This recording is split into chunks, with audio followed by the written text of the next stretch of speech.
Everybody wants to be rich, and everybody wants to be a millionaire. While $1 million is a significant amount of money, or even $100,000, that's a lot of money. From my experience, there are 2 financial milestones that I was able to accomplish that felt really life-changing and course-shifting for me. In this video, we're going to go over those 2 milestones and why they changed my perspective on money.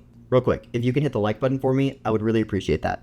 Thanks. The first financial milestone that I was able to accomplish that felt really life-changing for me, and I want to encourage you to try to hit next if you haven't, is hitting the $10,000 mark. Everything really shifts after seeing that 5-figure balance in your account. Saving your first $10,000 shatters this big mental barrier around money. Just to put this in perspective, I'm looking up the average salary. The average salary for the average American in 2024 was $62,000 a year. If we take that $62,000 salary and assume a 20% tax bracket, that puts you at a $49,600 take-home pay.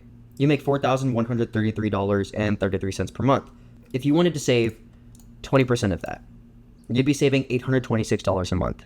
It would take you just over a year to save that. If you're able to save that first $10,000, you should be proud of yourself. This can be really difficult, especially considering the individual circumstances that we all deal with in regular day-to-day life. If you don't have to pay bills yet, if you're in high school or just starting your job and live with your parents, take full advantage of that. Save as much money as you can, obviously within your means, and really try to maximize your saving efforts to hit that $10,000 goal. $10,000 in your account allows you to finally start seeing the positive benefits that come with compound interest, assuming you have this money invested, which you probably should.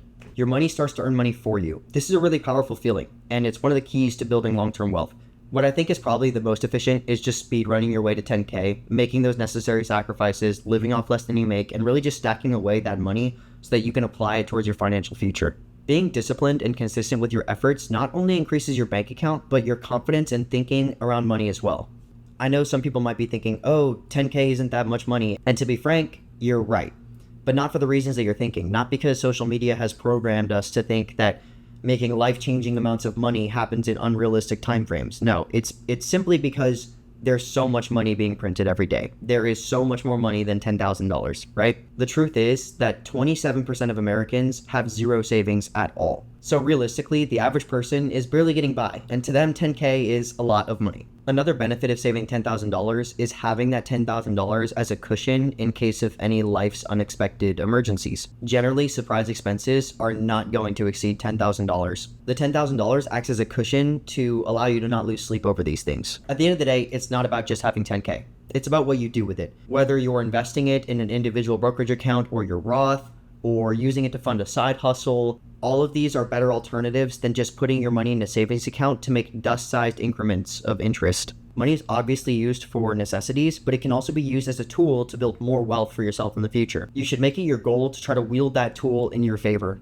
Making those sacrifices today is going to spare yourself in the future from financial hardship. For me, the next biggest milestone was hitting a portfolio balance of $50,000. For this milestone, the reason is somewhat silly and a little bit personal, but at the end of the day, when you have $50,000 in your portfolio, every 1% move is $500. For me, $500 is a lot of money. Of course, markets fluctuate. So if markets go up 1%, I'm up $500. If they go down 1%, I'm down $500. But sometimes, markets up 2%, I'm up $1,000. Markets down 2%, I'm down $1,000. Obviously, the goal is to have your money in the right places so it goes up over time. It was still very motivating for me to see green days in the market because even if the market was up 0.2%, I was up $100. It's kind of like the supercharged version of seeing your compound interest work in your favor in the $10,000 example. So yeah, that's pretty much it. If you liked the video, go ahead and leave a like. If you want to see more, go ahead and subscribe. And I'll see you guys in the next one. Peace.